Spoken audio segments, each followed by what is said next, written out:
I read something the other day on your Facebook where you said that the true guru that points to yourself is the guru that you cannot even notice. You said that they are at ease, hidden in the ordinary. And you said their hand is not in your pocket. Most have a day job and a bit of wit. A real guru is a real friend, not a glorified entertainer. And you said, you are you. And I read that, and, you know, again, I realized how much I resonate with you, because I can't hear this often in this kind of theme called spirituality. So, and do you think when basically, I don't know how it was with you, when you kind of came to this saying that, you know, came out of hypnosis of identity, you call them idols, these people call these people idols. At what stage did you realize that that probably people, maybe even yourself, like I thought that these people who are talking were very special and they knew something I didn't know. Can you expand on that? Basically, like with you, I can see that, you know, you don't point, you don't say, pretend that you are special than anyone else. You don't even teach, but you sort of, you walk your talk. So can you expand on that a bit? My own experience of what I call turning inside out was 50 years ago. It was before there was any talk of non-duality or all of these people and everything. I think Alan Watts was just kind of coming on the scene. But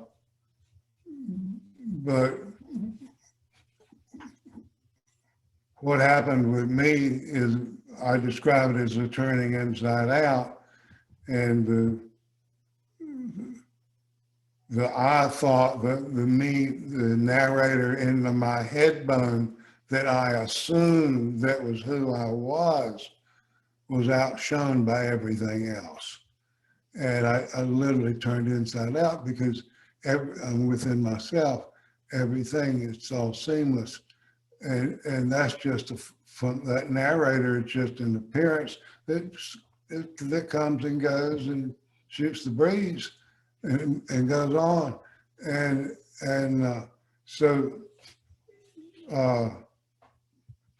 that understanding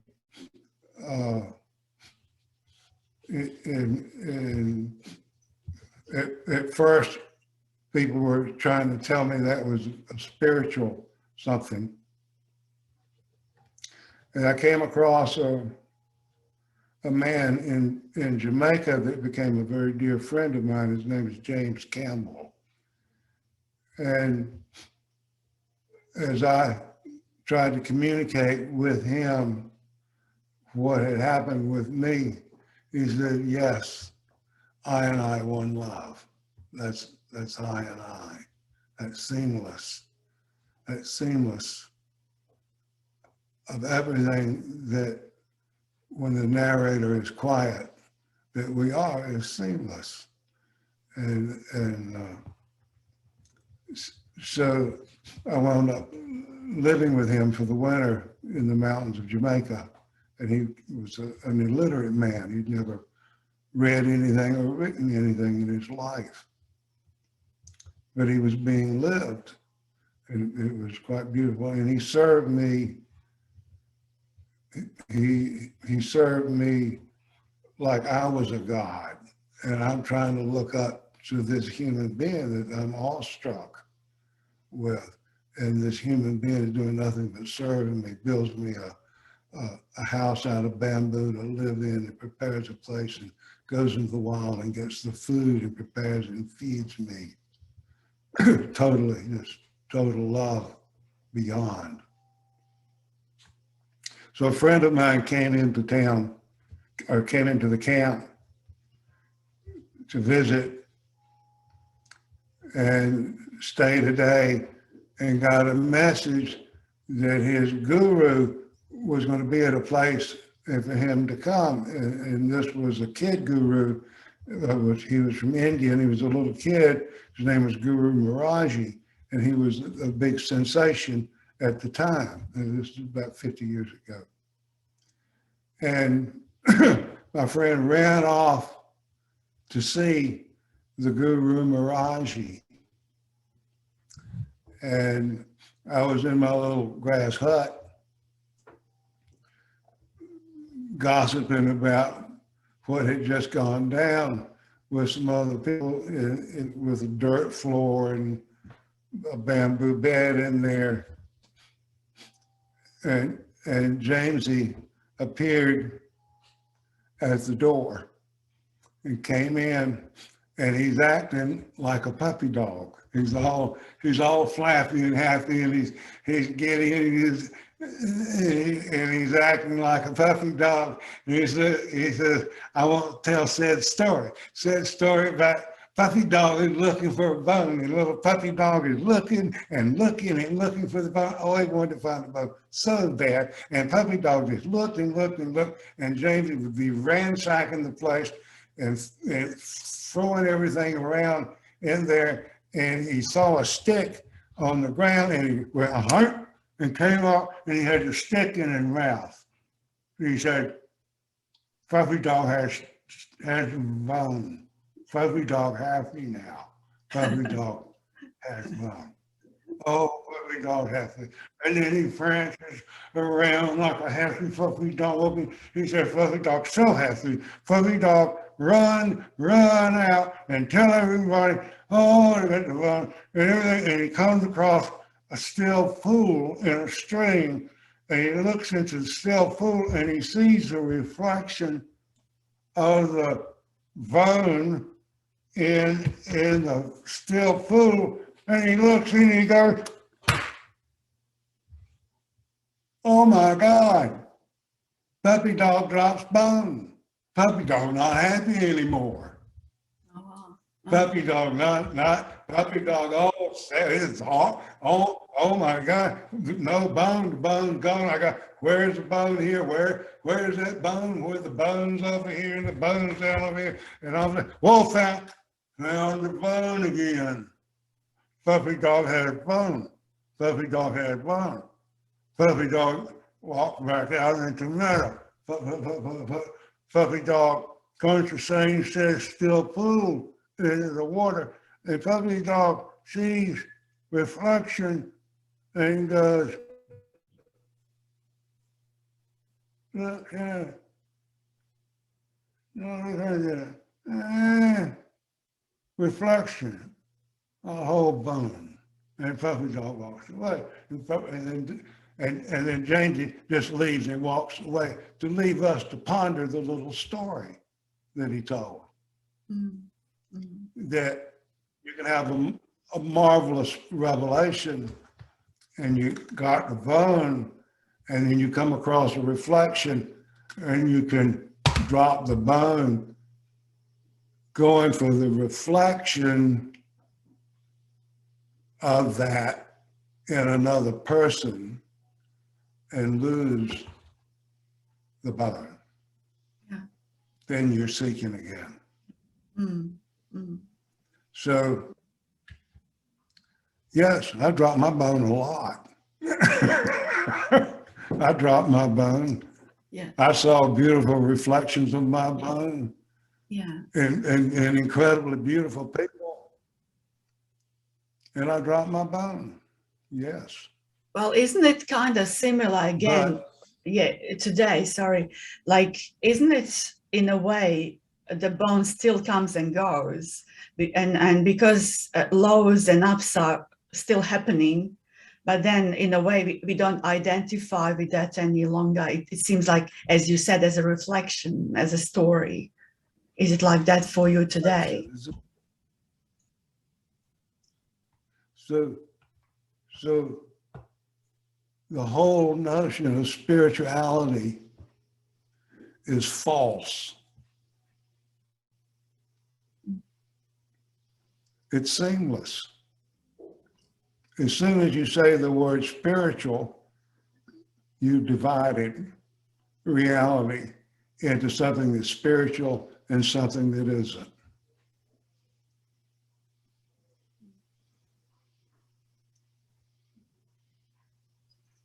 So basically, it's like a sort of like an ego trip still in a way.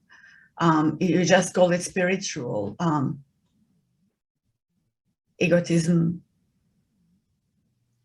Spiritual is just a word. Mm-hmm. That is all. That is all. We wake up from this maze, this world of words, where that owns that narrator I in the head. We wake up that that's not the promising of existence. Mm-hmm. Sabine is a word, John is a word, wizard is a word, spirituality is a word. These are not what the word represents at all. So awakening is awakening from the world of words and the promise of existence that's tethered to a world of words and the scaffolding and the indoctrination that's holding up that I thought, that in the head bone that's narrating this little storyline all the time. So we wait, that is no longer the promise of existence. Then it all is equally. It all is. Mm. That's So, really beautiful. Yeah. So where do we go wrong as a person, as a child, as a teenager, when we grow up, and it seems that egotism grows in a way with us getting older, unless life, teaches us that that's not the way to be. Do we make any decisions on this changing, on looking and realizing that there is something wrong here? Because I seem to get more and more, but with more, I see more dissatisfied. So is this the thoughts that we identify with, believing there is someone having a thoughts, and we get involved in the story, and we maybe imagine this is trying to work out the stories. This will happen tomorrow. This happened yesterday. So depression yesterday or anticipation tomorrow. Do we have a say in this, you believe? Can we deliberately change that and see that this is basically that there is something not right by going in the thoughts and thinking patterns? Well, if wholeness is peace and you pull apart the wholeness to try to attain peace, it's kind of counterproductive.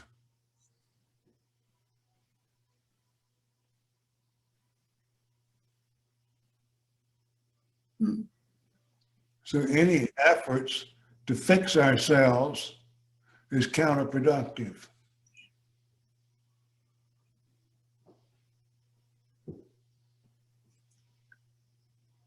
So basically, you never had a say in searching. Like I never had a say in wanting to see someone to fix myself when I didn't have a say in my psychological suffering, when I got to the point to, like, I couldn't do anything about it as a person. That's right, you can't. Mm. Yeah. Okay, so suffering comes with the fortune of having a birth.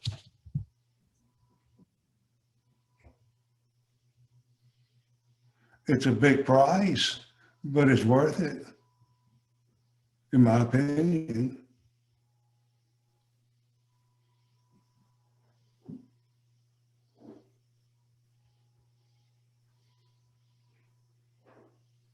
So today,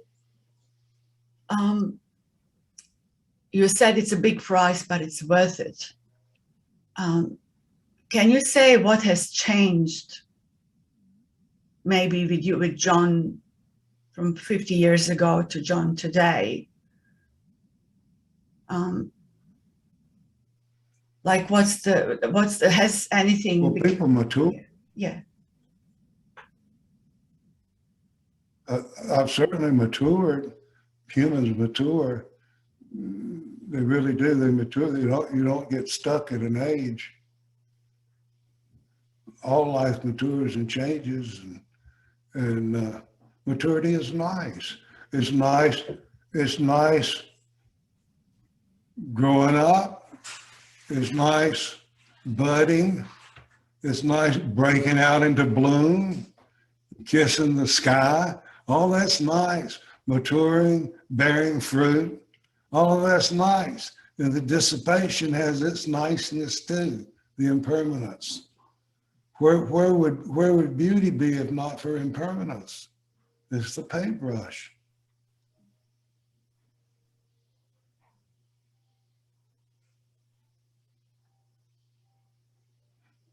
The bottom line is, do you trust it or not?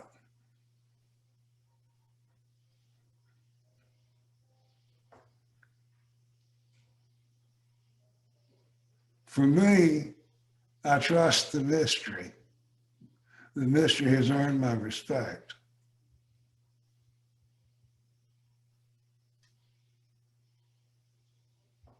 So there is no fear or anticipation or what's gonna be around the corner. The mystery for you now is something like brings on a joy or something like, yeah, something similar. Yeah.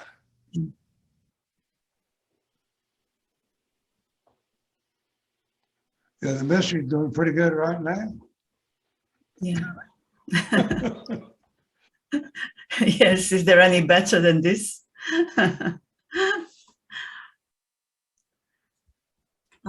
Now, this brings on a question. This is what I can't understand. Seeing people talking about this on stage, and you have audience, and people asking questions. Oh, yesterday my thoughts were telling me this, or someone's done something to me at work. And these people sitting on the stage explaining to audience how to behave or how to resolve the event in a story, or how to suffer less. You know, if the loved one died, how not to suffer, how not to grieve. Can you see any truth in that? Because from what I could see, the people sitting on the stage are completely different behind the stage, because I've seen the very same people getting involved in life events also, grieving when they lose the loved one, but they have a story to their audience to say how not to suffer, how not to grieve.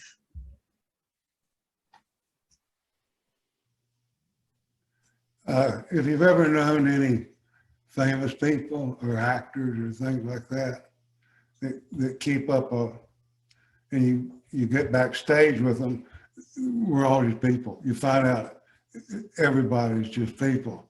And that goes for all these spiritual people too. I've been backstage with a lot of them, and they're just normal people and have suffered normal things and go through normal anxieties and normal everything. So really, we all like to be entertained with our time and spend our time, whatever it is we're doing. And the times that people want to go to these events, and usually when they go to these so-called spiritual events, they're going for the fellowship, to meet the other people that they know that are going to be there and everything, because they've got a little thing going. There's a clique of friends and stuff. So usually that's more about where it's at than the reason they're actually showing up for one of these. They say, my friend Fred's going to be there. You know, old Fred. And Susie will be there. I might as well go. That's kind of how it works. But they're entertainers. They have, you have an audience, the stage, there's usually some music or some sort of sound effects that makes it a little more hypnotic, inducing, and might have some incense burning, and you know, there's a flower just right, maybe a little Buddha on a nightstand there, and you know, subtle little touches here and there. You know how you got to get the light just right, you know, powder up the face so it doesn't shine. And a stage name. Yeah.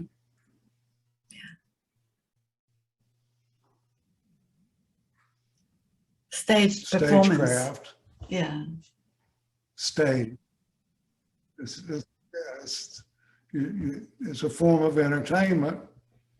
Not that there's anything wrong with it. It's just entertainment. You go to see Wizard of Oz, you get the same takeaway from a genuine guru. It's just presented artistically in a different form other than theology, but the takeaway is the same. Mm. These spiritual guys don't own the territory of life, not at all. They think they do. They think they got maps. Here's my cosmology. Reincarnated in the Bardo here. That's silly. Yeah. Well, even if you go to a genuine someone and they tell you that, you know, you lack nothing, you've got everything that you need because you're alive. Do you think there is point in going back for the next 10 years to the same person to hear you are that already? Or do you think it's about dropping that and continuing life, you know, just living the life? Because if Nisargadatta said that seed gets planted and it blooms in due course, or it doesn't, but it's still the seed. And he asked people to leave his meetings after a while. But I understand Western spiritual teachers, it's probably harder for us, as you said in your little post, a humble, true guru who will point you to you. So they have to probably work, I presume, pay bills, and you know, in the West. Do you think that they like people to go back to them so they can keep paying their bills? Is this why most of Western people act like car salespeople, trying to sell you something, you know, that is not for sale?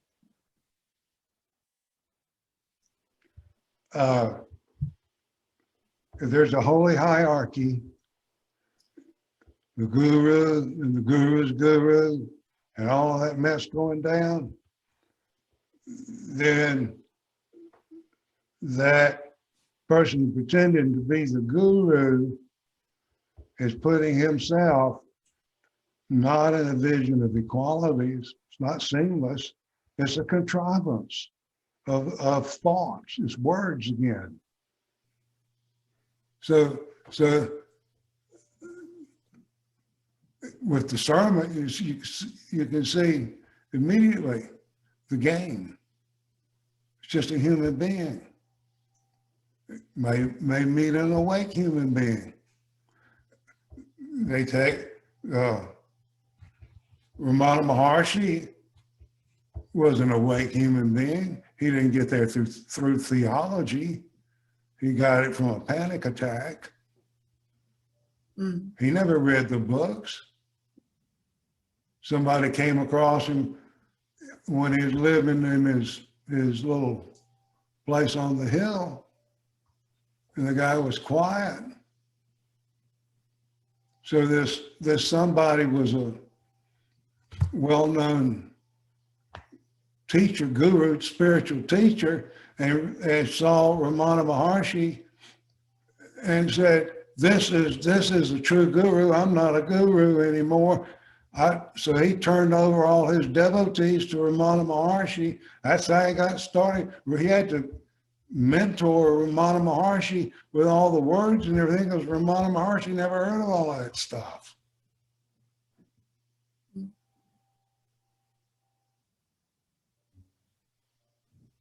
Yeah. So he just interpreted what Kagyakantha would feed to him and spit it back out, frame it up through the lens of Hinduism in response to those that came to him. Same guy that gave him the name Ramana Maharshi, he never claimed to be a Ramana Maharshi, ever.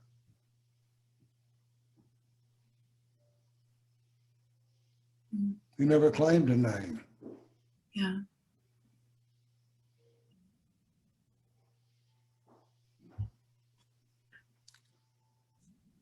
Did Ramana's pointing help in any way what he was saying? Because lots of people have said, oh, you see a book with this beautiful man on cover of that book, and then you read the book and it just, they can't really put together this face and these words, because Ramana was pointing directly, you know, to that. Has it helped you? Yeah. Yeah. Yes, I came across the book 47 years ago at a bookstore, and purchased it and read it, and it spoke so clearly to what I had experienced as turning inside out. Yeah. It was a bingo. Mm-hmm. And I didn't know anything about who he was or anything. I had no idea. I later met his nephew, Ganeshan, here in North Carolina. We became best friends for about 10 years. Spent lots of time in one another's company, traveled internationally together. So he's the one who took the notes and typed them up to make that book Talks. So I had my firsthand thing. Then he handed me his life's work and asked me if I'd help him pen it, get it published. I said, sure, I'll help you. So I had an incredible connection and insight back into the life of Ramana Maharshi from someone who grew up with him like he was his kid. Mm-hmm. It affirmed my insight about who he was.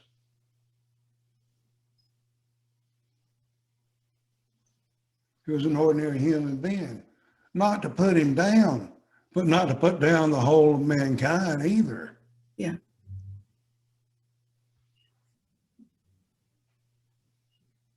He was an ordinary human being, just like you and I are. Mm. And even with our marvelous insights and experiences in kissing the sky, we're still mortal human beings. Yeah. Just like Ramana Maharshi and Nisargadatta, yeah. Any of those guys. Ganeshan told me about Nisargadatta. I'd never heard of him till I met Ganeshan. Ganeshan was good friends with him. Yeah. So Ganeshan, I think Maurice Friedman introduced Ganeshan to Nisargadatta. Ganeshan and Maurice were really close. Ooh. Maurice, his clarity was amazing. I found stuff. It's a pity we can't see more of Friedman's stuff, because there's so much clarity there. unbelievable. Like I can't find, I had something, someone sent it to me once, I just can't find it. It's really, it would be very helpful, if put together, just a direct, bringing it back to yourself, that there's nothing there to seek. Yet again, people hear this, but they keep seeking. And most people I've seen, everyone says, oh, I stopped seeking, but they haven't because they're all over. They watch the videos, they read the books, they visit all the satsangs and stuff. They just don't, it seems they just can't help themselves. But they say, I stopped seeking, but they're seeking. I don't get, I understand they've got probably no say in that. So. Exhausting the remedies. Yeah. Exhausting all the remedies is the remedy. So exhaust this one, exhaust that one. You look here, until you've exhausted all the remedies. Yes. And you're sitting in peace. So it's not that the remedies are wasted. They need exhausting, they'll exhaust themselves. Yes. And there's not a lot you can do about it in the process. If you're still seeing the mirage that's projected into whatever it is you're looking at, you'll see it until it corrects itself. Yeah. And sometimes I think if we just listen to that in ourselves, that whatever innate intelligence or instinct, whatever call it in us, it's all labels. Like my 3 months of seeking was like 4 months was like massive, and I couldn't wait to get out of it.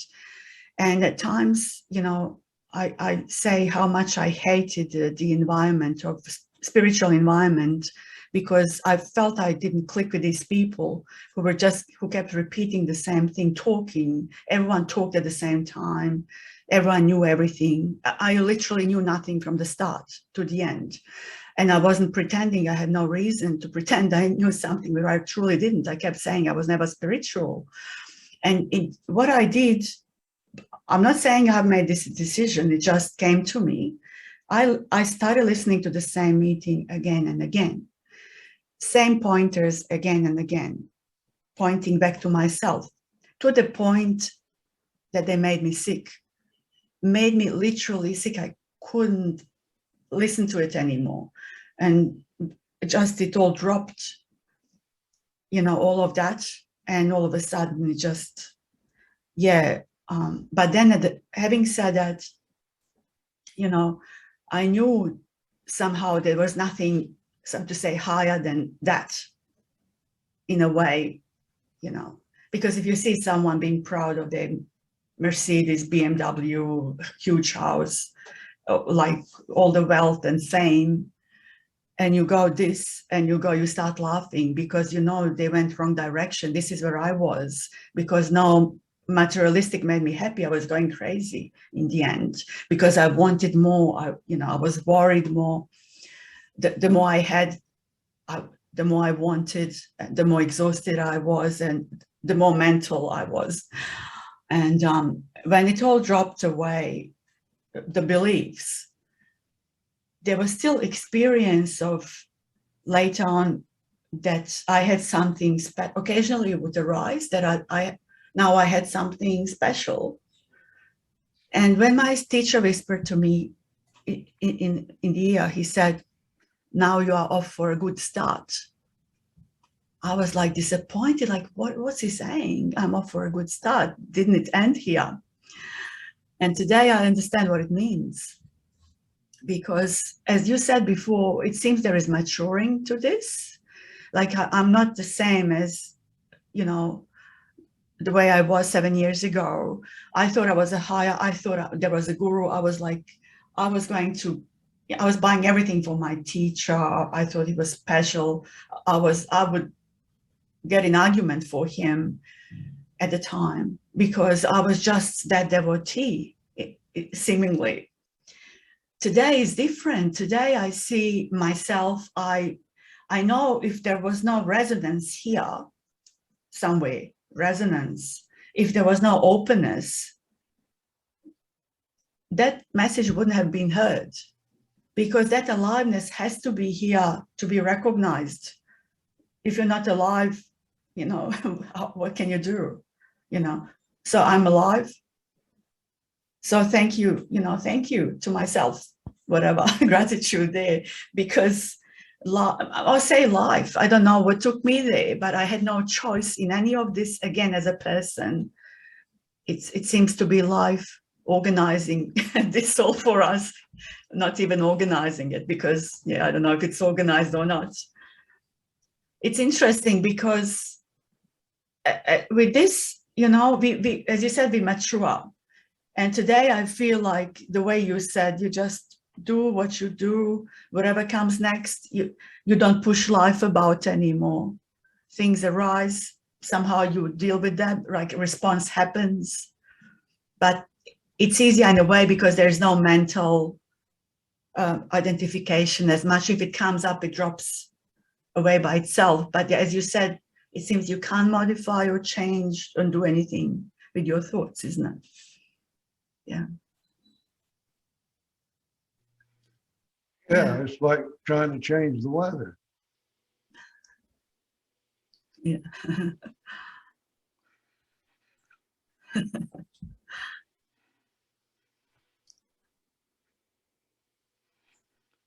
So you give up trying. Mm.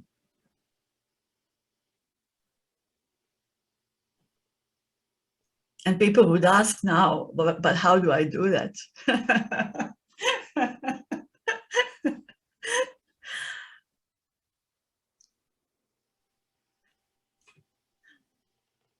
Yeah. So you live like ordinary. Yeah. Nobody needs to know how to be. We already are. I mean, we're so already are. It's a mind blower just to ponder that we're alive as human beings for even a minute.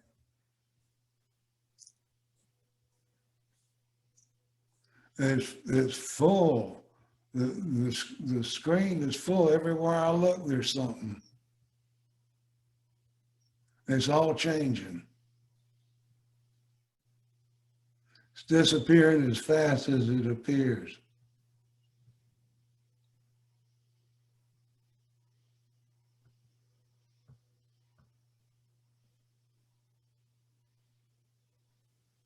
So when all the remedies are exhausted, is more evident.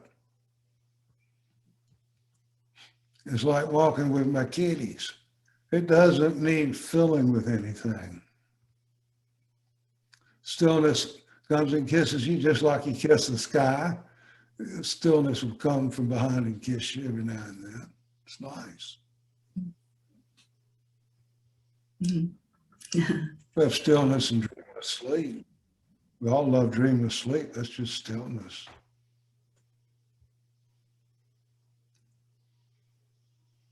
They hook you up to an EEG and the brain waves get still, stillness, everything disappears. Anesthesia, put you a shot in the arm, everything disappears. Brain waves, it's smooth, all this goes away. It's a biological. Mm.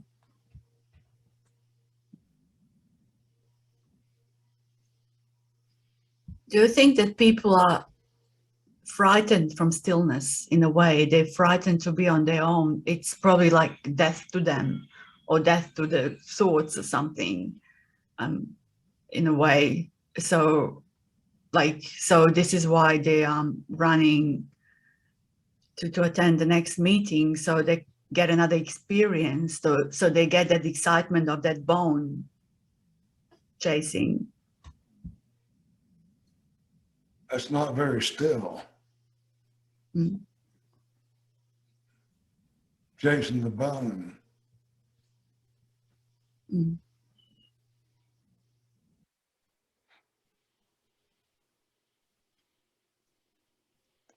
When you come upon a still pool, you see the bone, and I'll hold on to the bone. So you can look at Ramana Maharshi and say, yeah, cool. I'll hold on to my bone. This is what I like about U.G. Krishnamurti. Yeah. Because he looked at Ramana and asked Ramana if he could give him anything. And Ramana said, if you could take it.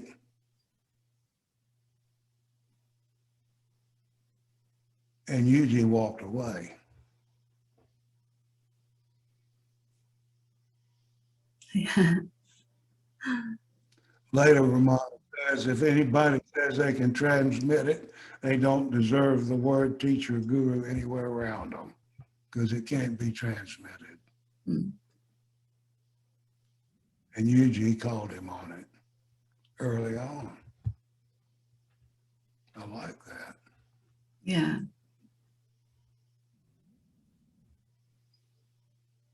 Well, people like UG aren't as popular for that reason, because they're brutally honest. And yeah, they don't promise you butterflies and stuff. Tells you as it is. You know, there's no teaching. He wasn't supporting brand new teachers either, because he saw what it was. But because he wasn't teaching, they couldn't run after him, I presume, to expect something from him. A Shakti, as people do that, they play tricks with Shakti and stuff. I understand Muktananda that you visited also had Shakti. Like that was a big thing for him. Yeah.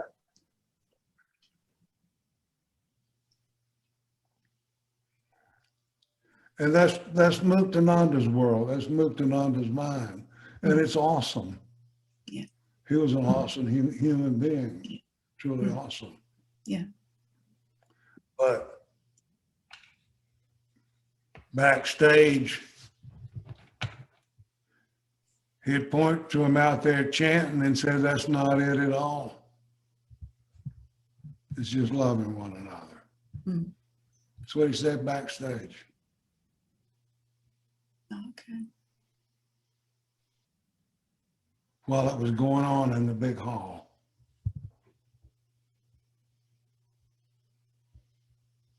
Mm.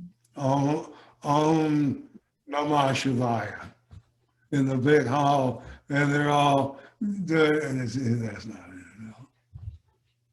I heard him.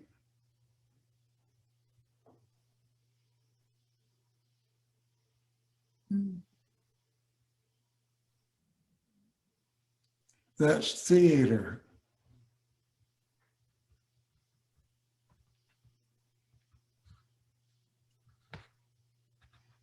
And the trances are nice. They come and go, but no trance could ever match a mom fixing dinner for somebody.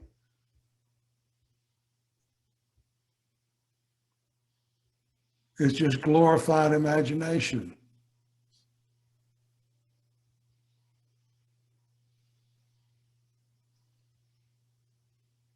I like Nice, yeah. I'll have a hit. Yeah, I'll have another. Yeah, that's nice. But see it for what it is.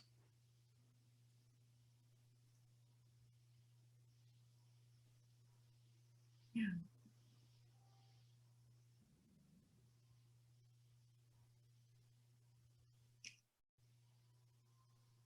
I reckon the teacher that tends to push you out of their meetings as soon as possible are your true friend. To say, you know, just just to plant that seed that you already sow, you know, that there's nothing to seek, and get out. And you don't waste your time. I know that Muktananda, I've heard he had, his pointers were good, apparently. But it's, you know, also someone's ripeness or readiness to hear them, I presume. I don't know myself how it works. But he was quite a sincere guy when it came to that. Yeah. Yeah.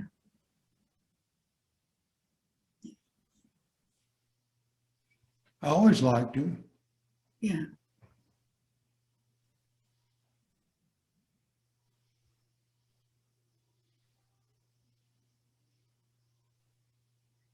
I made candy bars for him.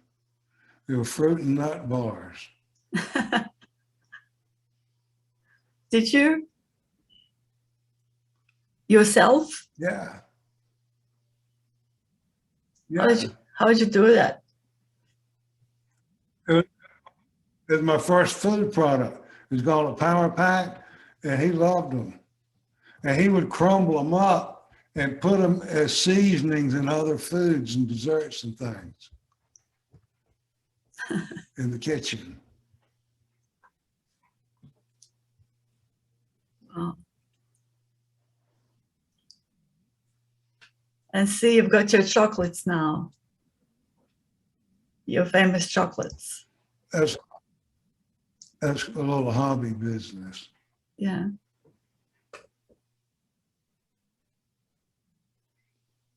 So when did you start with that? 6 years ago, my son was going to have a midlife career change, and he and his wife were looking at something, and they thought maybe they might want to get into the chocolate business. So as a product developer professionally, I came up with this for him, and we had a lot of fun jamming on it, getting it together and everything. Then he changed his mind. so then I just keep it going for whatever, just for the fun of it. But you're doing well. So 6 years later, well, I only sell it online. It's really not in stores or through any of that. I don't advertise, I don't do anything. I just sell to people who buy a full box online. And so I've made about 55,000 since I started of just this one bar. So I've sold about 55,000 of them. People love them. Yeah, of course they're good. I checked it out. It's got all the good stuff in there. It's like healthy. It's got no sugar, and it's got all these. What do you put in there normally? Well, it's got cacao, extra cacao butter. It's got this ingredient called lucuma. Lucuma is a fruit from Peru. They call it Inca Gold there. Yeah. It looks kind of like a mango. Yeah. And so I use lucuma, mitigates some of the astringency in the cacao, kind of like milk does in chocolate. Yeah. So then I use a little maca, and that's using some malt tone, and then I use some cinnamon. I use that Chinese cinnamon, and then I use an equal amount of some cinnamon from southern India or Sri Lanka. That's more like the cinnamon you find at a pastry shop. It has more nose to it. So I mix two of those cinnamons. Yeah. And then I use a salt that comes out of the Andes mountains. I use a monk fruit to help sweeten it. Yeah. The monk fruit, it has these things, mogre sides, a monk fruit mogre side, to make it sweet. And I use a stem, a mycelium from the stem of a mushroom that works on the tip of your tongue so that any bitterness that may overactivate a taste bud is toned down so the taste bud doesn't overreact. So that really smooths that aftertaste of cacao where you don't get that clawback. Yes, yes. Bitter clawback from it. Yeah, I use yeah. a little mushroom mycelium to, Yeah. and I grind it here. I got a big grinder. I grind it and mold it, and I full wrap it. I put a sleeve on it and put it in a box. Yeah. And ship it out. Online, as you said. So what's the website called? It's called Macalat, M-A-C-A-L-A-T, Macalat. Okay. M-A-C-A-L-A-T. Macalat. Okay. Check it out again. I checked it out a while ago, but I didn't. I'll have to have a look again and get some. Yeah, that's good that you got rid of that aftertaste. That's normally what I don't like with these chocolates, that aftertaste. So I'm very curious. I don't use any stevia. Yeah. I don't use the stevia. You don't? It's got a horrible aftertaste. Oh. It's got this metallic kind of, yeah, up there taste. It's awful. So I don't use any stevia. Yeah. Well, I put in my cooking sometimes because I don't know how to sweeten it. I get my vanilla beans whole from Madagascar, and I cut them up in little pieces and put them up in a grinder and grind them up good. And then I put that in the grinder. Then it grinds with the whole thing just grinds in with the chocolate. Okay. Oh, nice. So they can sit there for what, like, what's the expiry date normally? That, like, does it hold it well, or for a while? Yeah, hold it right. Yeah, it's tempered well. When you temper chocolate, you get all the little crystals. Yeah. There's one crystal in the fat that melts at body temperature, so you want it to dominate all the crystals. So when you hear tempered chocolate, it means it's been seeded and tempered so to cause all those crystals to precipitate out first and hold that chocolate. So I use a special way to temper the chocolate quickly and efficiently. And so it's really tempered well. So it's nothing but that beta crystal in the cacao butter that melts right at just below body temperature. Okay. The best way for strong chocolate, dark chocolate, is to let it melt in your mouth. You put a little square in your mouth and let it sit there and just hang out with it. Nice. Try to resist.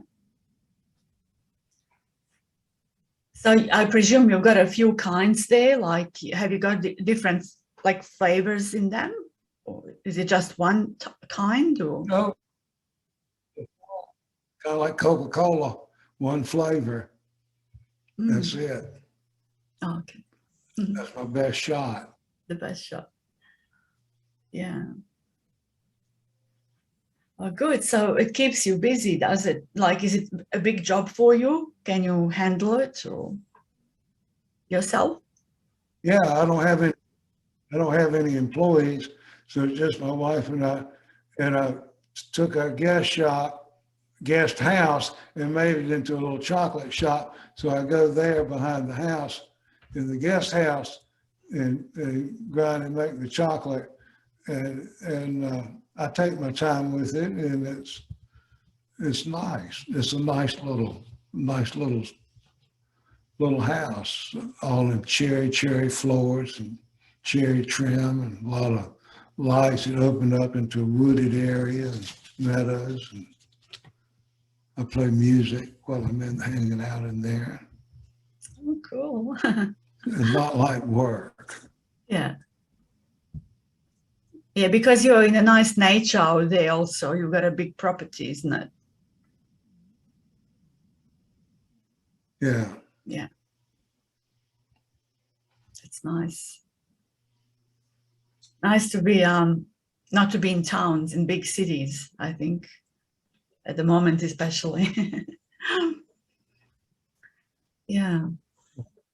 I like it I Yeah. like Yeah. trees and Yeah. wild animals and stuff. Yeah. I like all the wild stuff. Yeah. I had an old company, my career, I made food products for lots of people, and the company was called the Wizard's Cauldron. And I sold it a decade ago to the niece of Gene Wilder and the Gene Wilder family. Uh, and it's done exceptionally well. And they recently sold it to a big mainstream company called Lighthouse. So my main career was developing foods in the organic trade in that sector through many different labels and brands and companies, and from Kraft to Dr. Atkins to Whole Foods. So that was where my career was, and developed a lot of products. I'm still developing products. Right now, the current one I'm working on is called Miso Mustard for a company called American Miso Company, and it's combining miso and mustard into a squeezable mustard and miso you just squeeze on your hot dog or your hamburger or whatever. But we're using an innovative miso made with chickpeas instead of soy. It's really rich in glutamate, so it's natural MSG. So I'm working on that project. That sounds nice. Really, I mean, so different and healthy in a way. Yeah. Yeah. Do you have honey mustard in your? Yeah, I think so. Yeah. I was the originator of that 40 years ago. Oh, wow. Of honey mustard. That was a flavor profile I originated 40 years ago. Okay. That's So interesting. my big thing is the food. Is more the food business by far than it is the spiritual stuff. Yeah. Yeah. But you know, you've done a good stuff because that is in still. That's very popular, more than ever. The health, you know, that awareness. Yeah. It's good to do something for yourself that you love. Yeah, I was unemployable, so I've had to be my own boss in my life, which has been good. And I've made money and I've lost millions and made millions. It goes both ways. And I've been homeless and I've been extremely wealthy. And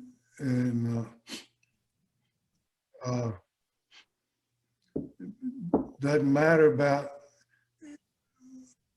you never know in life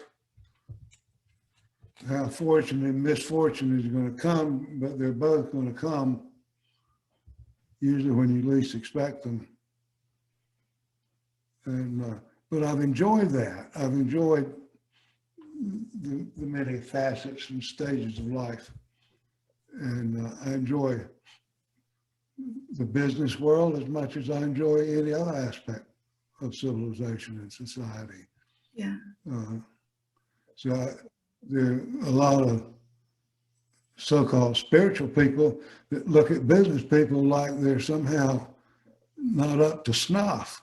And it's just not true. There are a lot of really neat people that are in business, making things happen and taking care of stuff.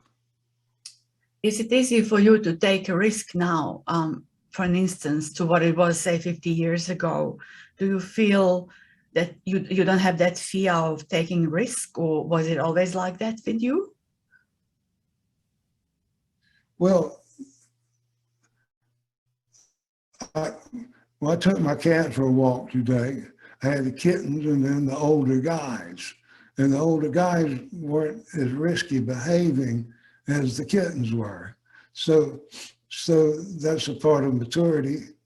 We're a little more frisky when we're younger and take more risk. And part of maturity is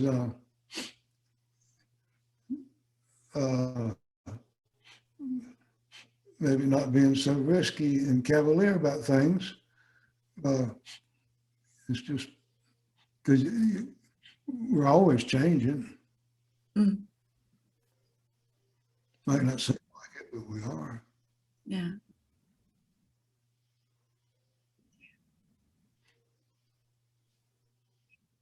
I mean, has this a change in you, The weather helped you? The change of, of no attachment to me. Has that helped you a bit with taking risks, or no? Well, when that narrator is no longer the promise of existence, then synchronicity takes over. Yes. It's just happening.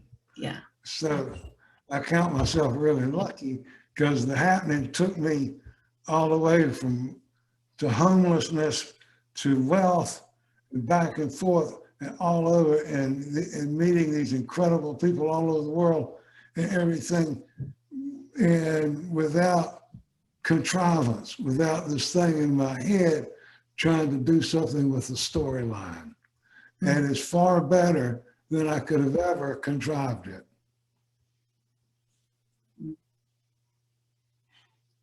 But it's not stuck over there in the spiritual category.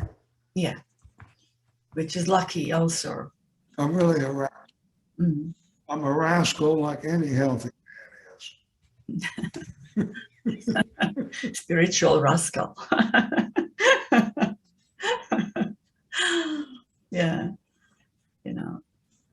it's good to hear, John, that all of this is that you live ordinary life, sort of probably easier kind of life. You're not stuck in jobs. You're not stuck into spirituality or any dogmas. Like to me, spiritual dogma is just the title is different from religious dogma, from cults.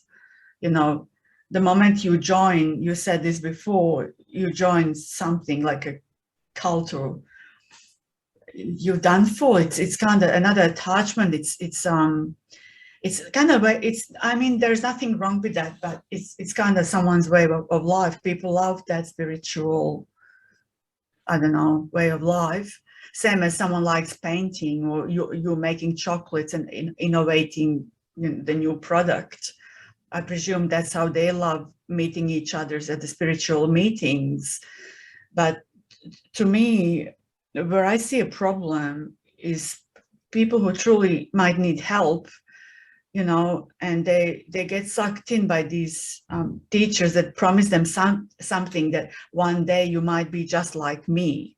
I'm very special. And this is what I can see all across. Yeah. Yeah. Look at me. Look at me. Be like me one day. Yeah. And have all these people that you just like me. They have them rubbing your feet and giving you stuff and everything, and doing woo-woo songs about you and everything, just like me. Yeah. So if you do what I tell you to do, you'll be like me one day. Yeah. Yeah. That's what they're saying.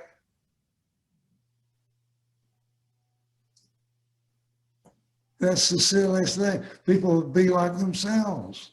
Yeah. Everything else in nature is being itself. Everything, without exception, is being itself. everything. Yeah. So to bring in contrivance to be some other way than you really are, that's disingenuous. That's not very real. To bring in all these taboos, oh, if you do this, you're going to be reincarnated as a bat or something like that, or going to hell or heaven or something, all that crazy mess. So people, rather than just being themselves, they get ashamed. They get ashamed of somehow they have a thought, this normal, very human thought, but the peer pressure says you're not supposed to have that kind of thought. Then well, I can't be like as good as they are because they're not having those kind of thoughts, but they really are. So people have all kinds of thoughts, and who's to stop it, and why? Mm-hmm. There's no such thing as a good thought or a bad thought. It's just a thought. There's no good or bad anything. Just another label, huh? Yeah. So they come in and tell you what to do. Come in here and dress this way, sit this way, and say these words to yourselves, and look at this and read that, and give me $25 Mm-hmm. and bring a friend. That's why they want you back. Yes, repeat business. Repeat business is nice. I mean, I appreciate repeat business.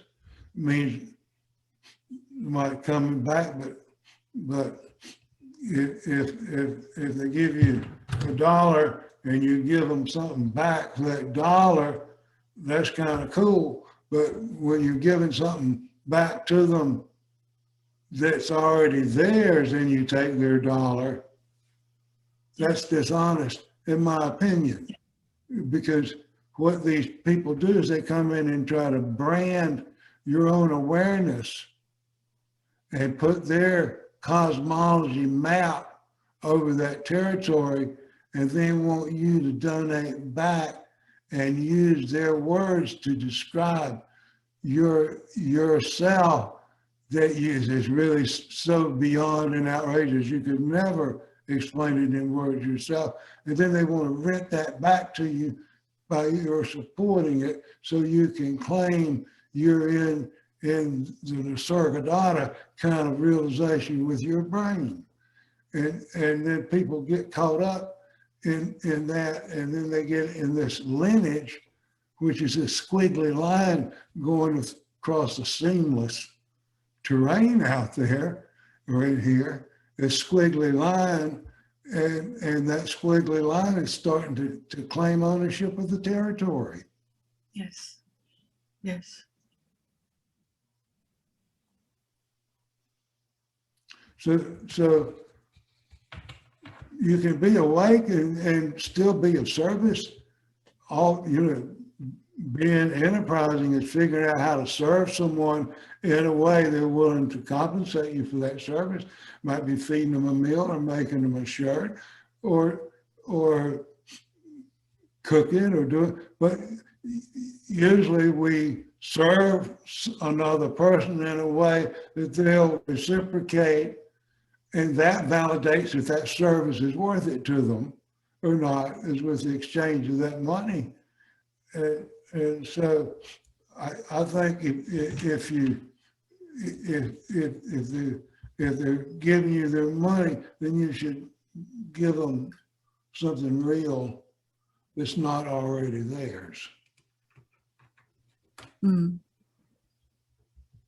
Yeah. Yes. That's honesty. Yeah, it's just honest. It's already, they already own who they are, and there's only one of who they are in the world. There's only one Sabine, and that's it. And that's one in all of creation forever and ever and ever and ever. That one burst of life. That's it. And it's unique and it's beautiful and everything, and it's just really far out and marvelous. And it's hardly even time to think about it while one is living out this beautiful flash in the middle of nothing.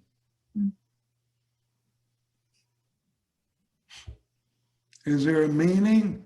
Nobody knows if there is a meaning.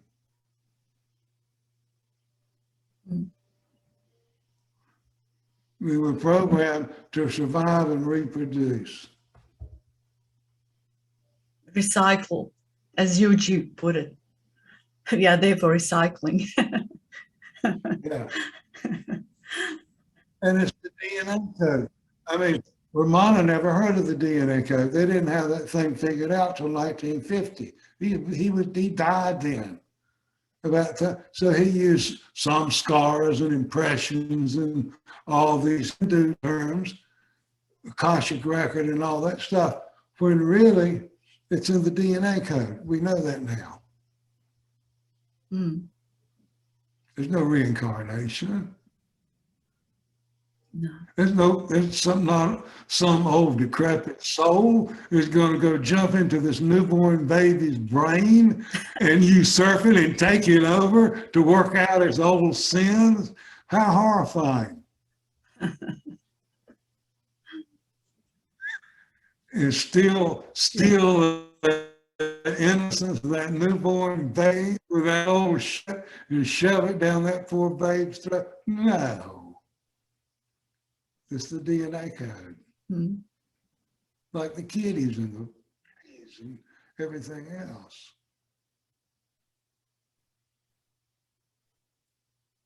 But this is If somebody's going to jump in the air, there'd be no need for the DNA code. Yeah. It's common sense.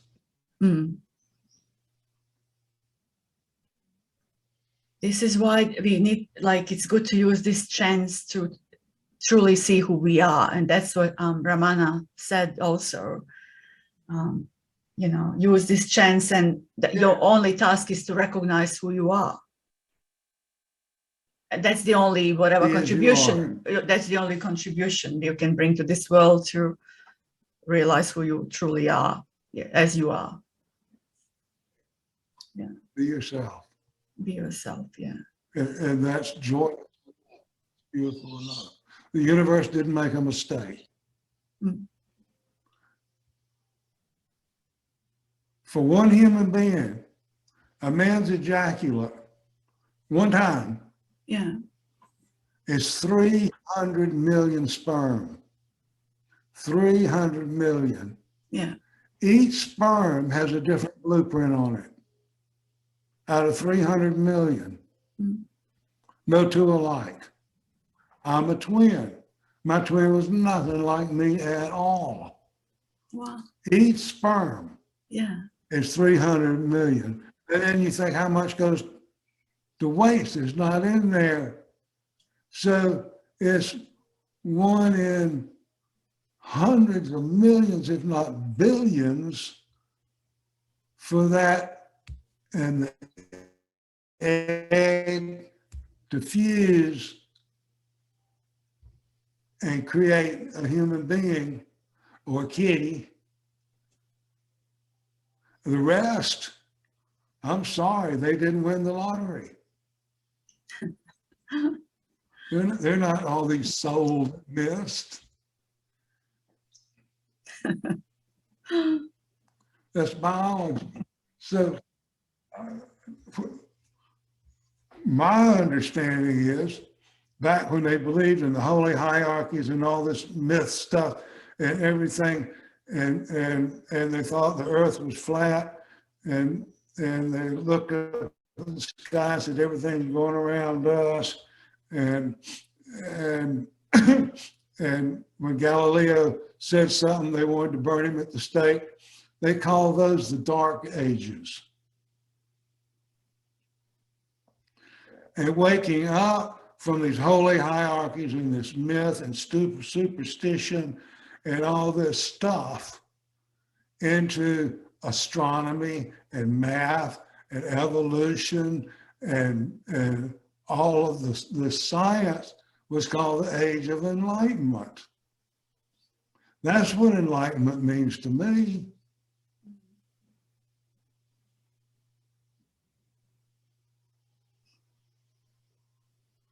Because you wake up from all of that that's so indoctrinating, especially in the religions. Yes. I mean, they keep saying God so many times and everything. Pretty soon you just assume there's a God. Mm. Well, everybody's saying it. They're building these buildings for this character and everything. What am I to think? They're all in there bowing their heads. They're talking to somebody. What am I to think? Maybe there's a God.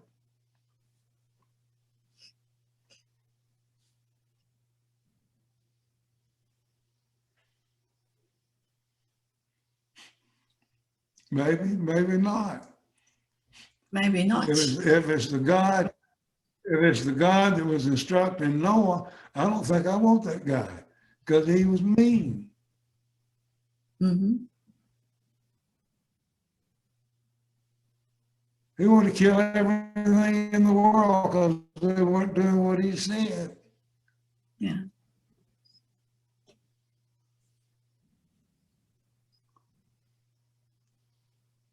Yes. Nice guy.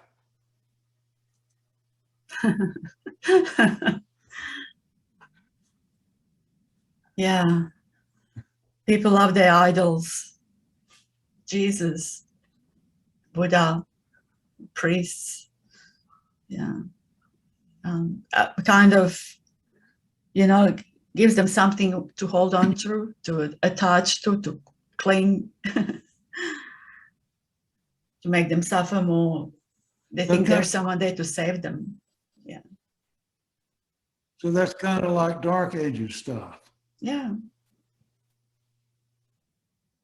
That's Dark Ages, yeah.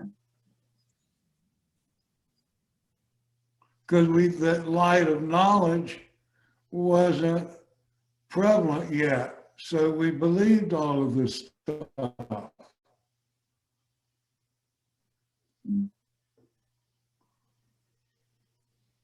We were indoctrinated into believing these religious ideas. We were taught history according to the Bible.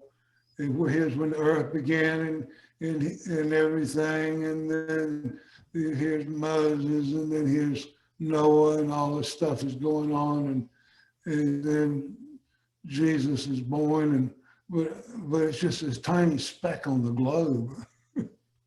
Yeah.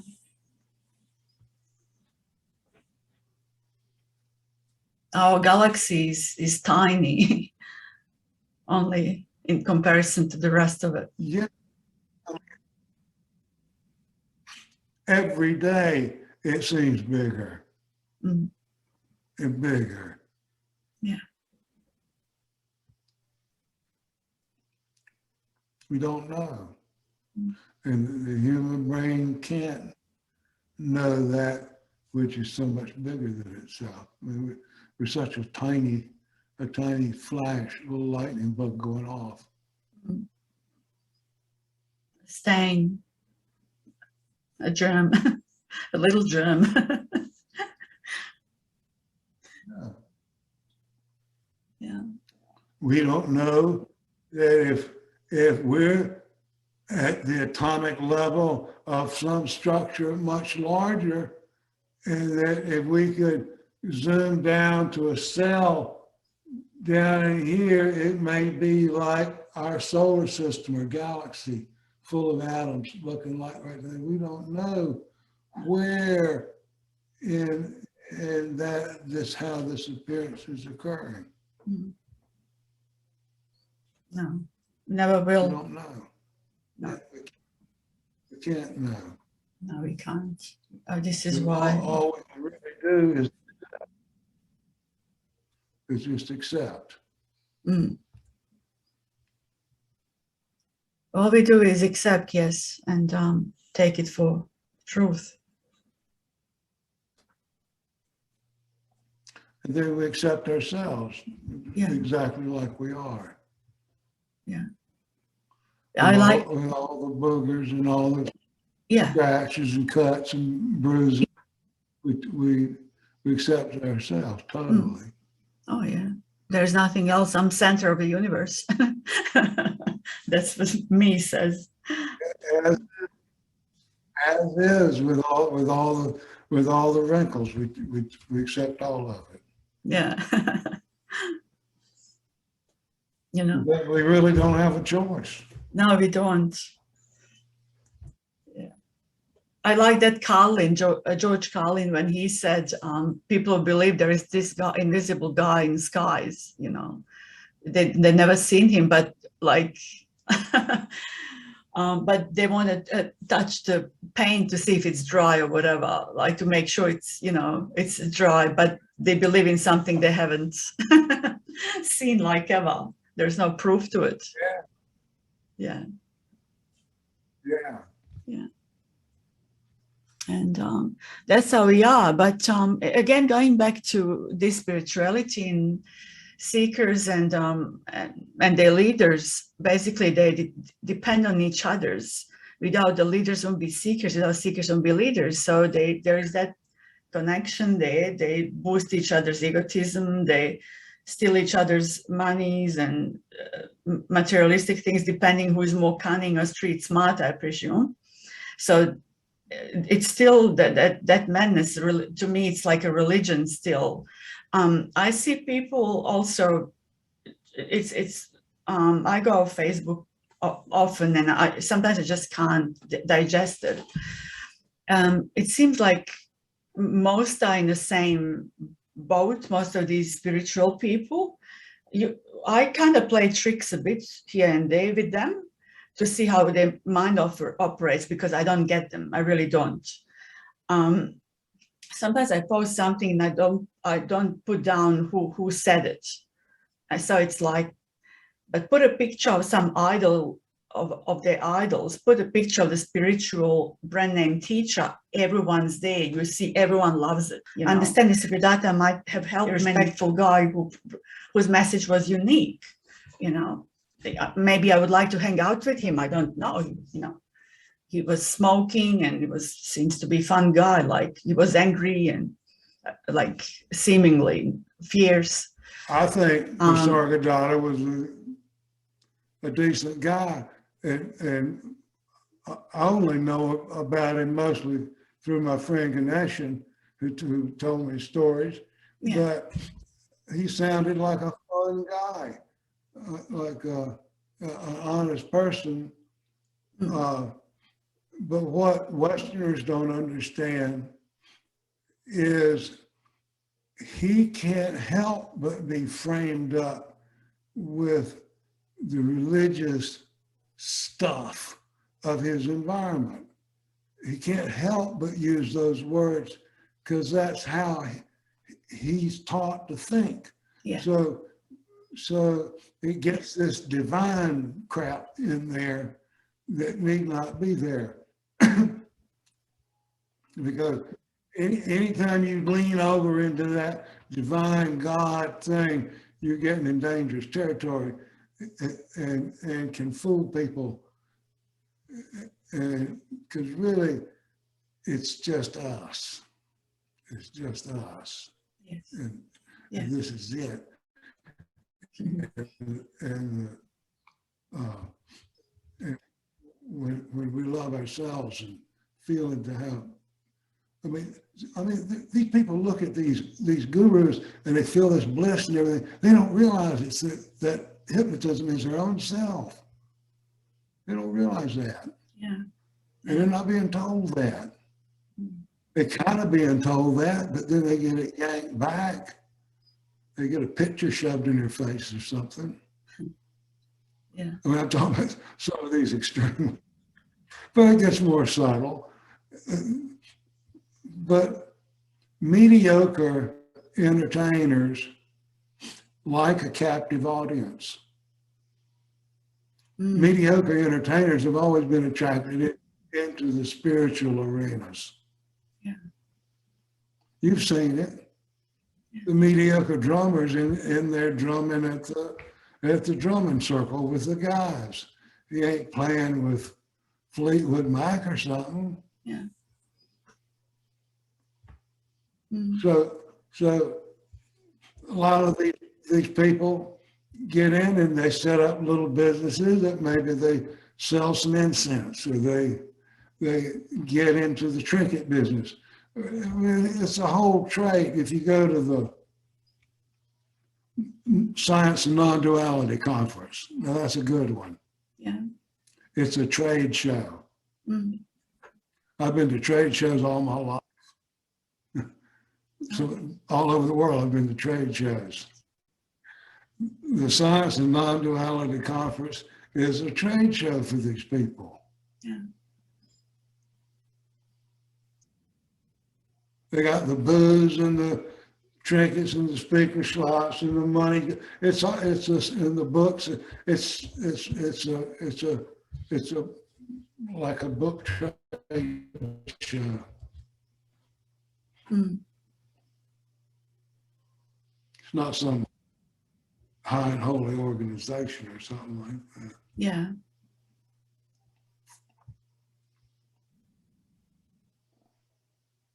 And an industry is formed around these people.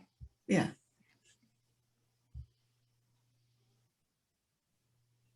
It has.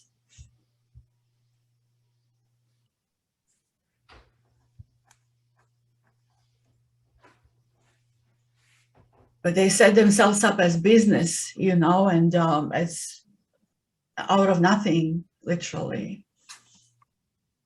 And but the stuff that also happened with the Robert Adams, I thought his pointers seemed really good, and because someone was posting with the books of him in the past and all of that, and then you realize behind the stage, even the guys that continued his business, like his wife's got no right over it at all. There was a group of people who have rights to his copyrights and everything. In the real world, they'd be exposed and actually taken to the courts for what they've done. Are you familiar? Are you familiar with A Course in Miracles? Yeah, I've heard. Yeah, people who used to go to where I went to. Everyone went there. Yeah. So as fate would have it, I got backstage on that one, and I met Helen. And before anything got out, a copy of the manuscript, the original manuscript, was sent down to the J.B. Ryan parapsychology people at Duke. Yeah. And they knew me, and so they brought a copy of the manuscript to me at a friend's house for me to read one evening. And I read it and looked over it, and I remember I wrote on the cover of it, "Love is the greatest miracle," and then I noticed it had no copyright or anything anywhere on it. Okay. And I made mention of it, and I was told by the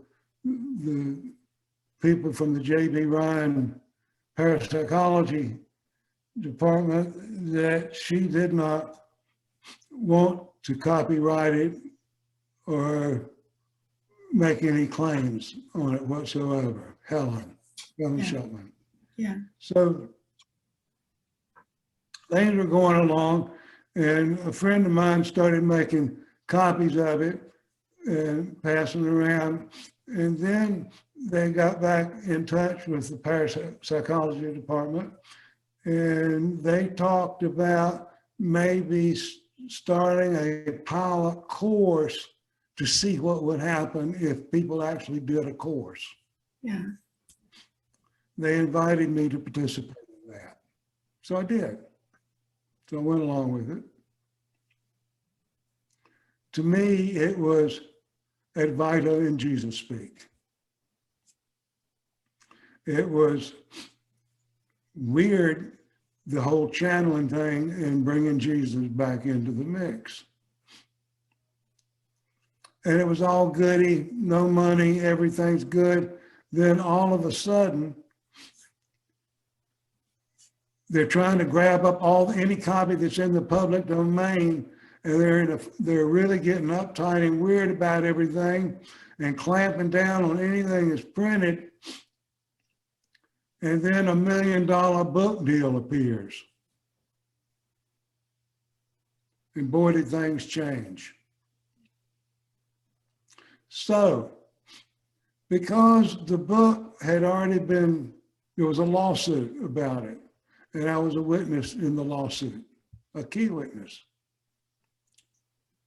And there was a group in the local area here in North Carolina that wanted to continue to use the original work that was put out in the public domain, and they were trying to claw that back, and they couldn't. So they could not copyright the original words of the channel Jesus.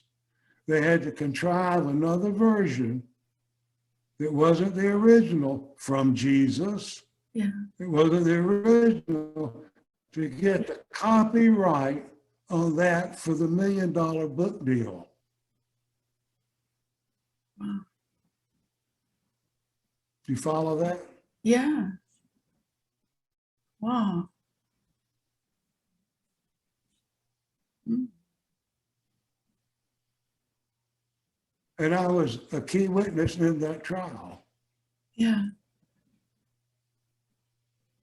the courtroom trial. Yeah.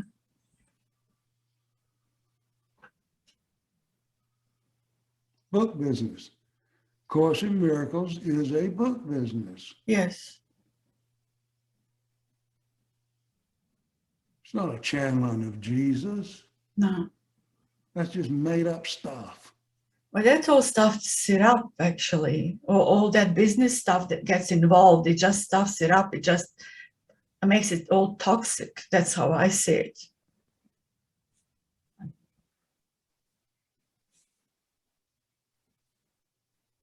So they continue to spread the lie that these are Jesus's words. Yeah.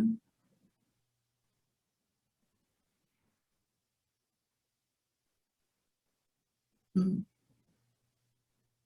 And they had to edit them to get the copyright on the book. Wow. That's sick. Seriously, like sick. All business, huh? Religion. All religion, because religion is business. Religion. Yeah. Religion business, yes. Yeah. Mm. Course in Miracles is pretty big out there now. It's a thing. And people believe in all this stuff and become teachers in it. Oh, yeah. And get all caught up in it and everything. But as fate would have it, I was backstage and just happened to see. That's amazing. What I saw. Amazing. That's good to see. These things, as much as they hurt at time, they make us see that it's like eye-opener every time to learn.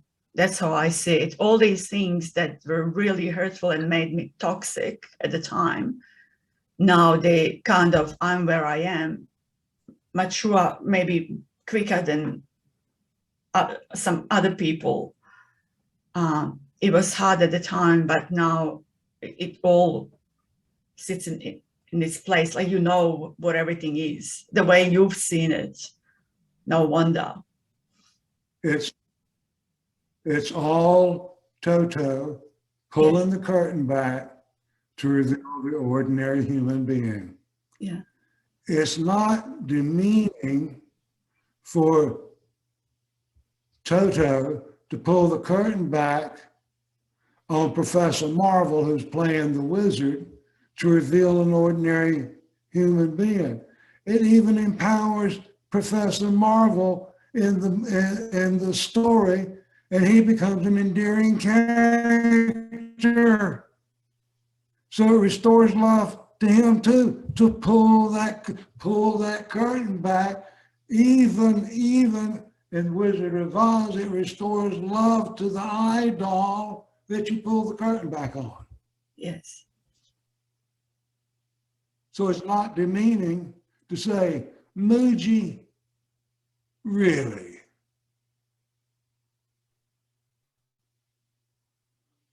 Mm. It's not demeaning. Yeah. You ain't fooling anybody. It's just the move. It's just old Ramana and old Niz. He goes down to the brothels. Yeah. Likes to smoke a cig with the guys. Yeah. It's just ordinary human beings, Yes. not people to worship. Yeah. This is why it's There's nothing valuable. demeaning in it at all. Exactly. Nothing. But it's recommended to go behind the stage and see if the talk is any same and if these people walk their talk at all. This is what I recommend to everyone. Go behind the stage and maybe stop seeing that person as an Yes. idol and see what they do behind the scene, if they can help themselves. Most of them can't help themselves. They just can't, because the old patterns, they come up. If someone was really involved in those, if someone used to be cruel, they remain to be cruel. If you had a good heart, you're born with a good heart. That's how I see it. You die with a good heart, regardless of seeing the through hypnosis, isn't it? Bless their hearts. They can't help. They can't help it. Yeah. Bless their hearts. Bless their hearts, yeah. Muji can't help but act like the character he's acting like. He's just not mature enough, and he can't help it. No, he can't. There's no difference in what Muji's doing and what Donald Trump is doing. Yeah, yeah.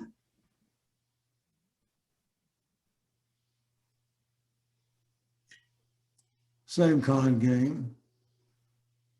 It's all game. And it's very uncomfortable to hang out in this kind of environment. It will be very uncomfortable for people in his group who have to witness it every day. But it's usually that these people do not dare speaking because their hierarchies around Muji, there's lots of suffering having to see that, not being able to speak in any of such circles as people Muji are being so deluded. I've seen people telling me, oh, but such and such helped me and such helped me.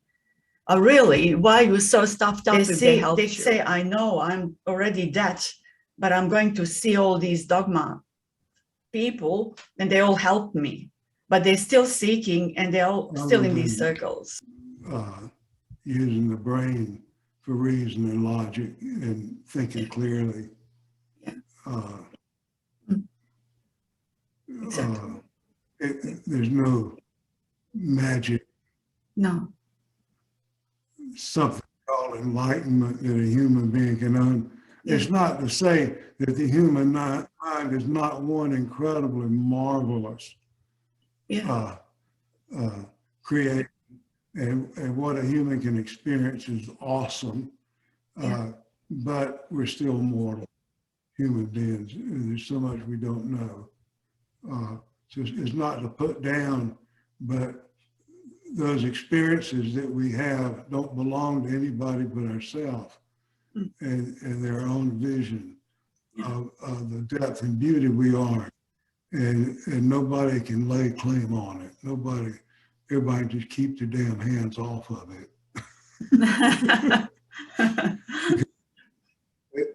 Our eyes only and our inner eyes only. And it's beautiful, but it's transient. It's mortal. We're mortal human beings. We can't extricate some kind of spiritual something out of the combination of the mortality and the brain and the visions that we're having. We cannot break that away from a mortal, heart-beating human being with oxygen going to the brain. We cannot separate that out. No. And To do so is called conjecture or wishful thinking. And that's okay. That's okay, but it's not a fact, and it's not any kind of truth with a capital T. But marvelous. The human mind is marvelous. And for each of us, each of us. And some people can express the things they intuit and feel and see. Some people can't express it in ways that we can recognize. It doesn't mean it's not there. It doesn't mean that beauty is not there. But living life, or life living us, is so much of a miracle that it's crazy to make up shit to marvel at. Yes. Because the made up shit is really kind of hokey compared to the true marvel of life. Yes.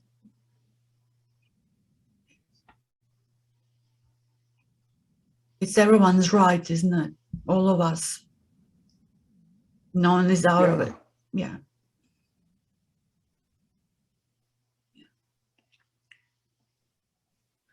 Thank you, John. It was so insightful. Common sense is all. People like Ramana Maharshi in their day were a mountain of common sense in a sea of superstition. Yes. And expressed it how they were trained to express. Ramana was a Brahmin, Kavikantha was Brahmin, so his responses were framed to a great degree to speak to Kavikantha's devotees who were Hindu. So he used that to speak with that method, and Kavikantha tutored him on it. He didn't read the books. He never read the books. He never studied any of that stuff. Yeah. He never took to it. He just edified what they were. He would take what the scriptures were saying and put it in a way where he thought the people could understand it, but he would use terms that they were used to, just like in the West, somebody might use terms about Jesus or something. Yeah. That's all. Mm.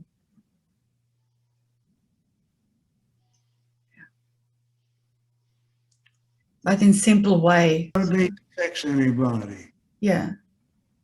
I say, let them exhaust the remedies. Yeah. I say, I don't need to fix you. Yeah. You go through your, it doesn't shut me up. If I want to make fun of this Noah guy, it's not going to shut me up for making fun of it. Believe all you want. That's fine with me, but I've got my say too. Yes, it's out there for taking. If they want to hear, they will hear, because some people might need to hear this, and this is my point. I don't think many truly hear it. Yeah. I'm on no mission to wake anybody up.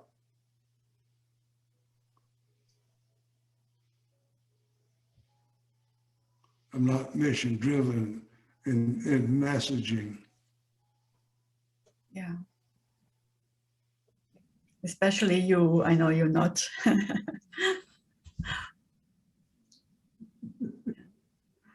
Okay, no worries. Okay, thank you, John. I won't keep you. I know it's very late over there in North Carolina, and it's like noon here in Australia, 1 o'clock in Australia.